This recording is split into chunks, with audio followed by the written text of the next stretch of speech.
Bonjour Alexis, bonjour à tous. Et vous revenez sur cette frappe, ce missile russe qui hier a endommagé sérieusement la cathédrale de la Transfiguration à Odessa en Ukraine. Alors voilà une semaine que l'armée russe pilonnait la grande ville portuaire du sud de l'Ukraine, depuis le lendemain en fait de l'attaque du pont du détroit de Kerch, cet ouvrage d'art aussi appelé aussi pont de Crimée inauguré par Vladimir Poutine, c'était en 2018.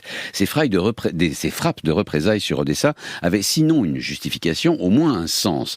Elles touchaient avant tout les installations portuaires. Odessa est l'un des ports désignés il y a un an dans l'accord visant à faciliter l'exportation des céréales ukrainiennes.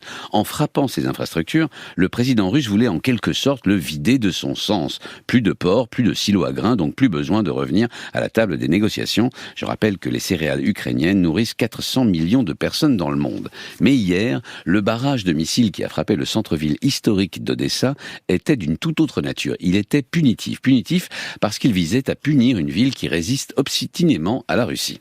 Odessa n'est pourtant pas la seule ville qui résiste comme ça ces derniers mois. Non, mais pour Vladimir Poutine, c'est avec Kharkiv, la cité qui n'aurait jamais dû résister autant. Pour lui, son histoire est liée à la Russie, à cette Novorossiya, ou cette nouvelle Russie, qu'il tente de ressusciter par tous les moyens. Alors, on va faire un petit point d'histoire.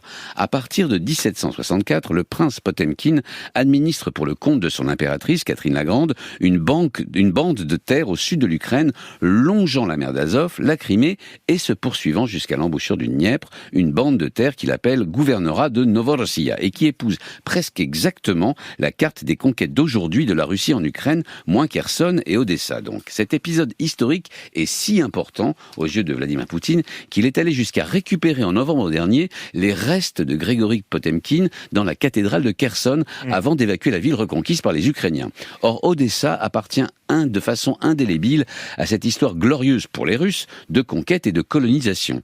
Elle a été fondée par Catherine la Grande quelques années avant sa mort, en 1794. Pour Vladimir Poutine, elle ne peut lui échapper ou alors elle sera détruite. Et donc cette frappe sur le centre-ville, elle a avant tout une valeur symbolique. Oui, et j'ajouterais plus encore lorsque ces frappes détruisent la cathédrale de la Transfiguration. Il faut savoir qu'il existe une deuxième cathédrale portant ce nom et construite à la même époque, une cathédrale sœur donc à Saint-Pétersbourg, dans la ville de Vladimir Poutine.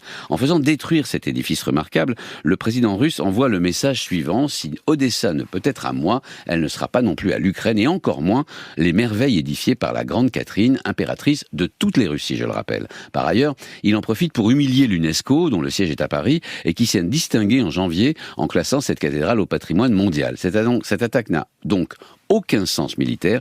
Elle se venge de l'Ukraine au nom d'une histoire vieille de 230 ans. Géopolitique, signé Anthony Bélanger.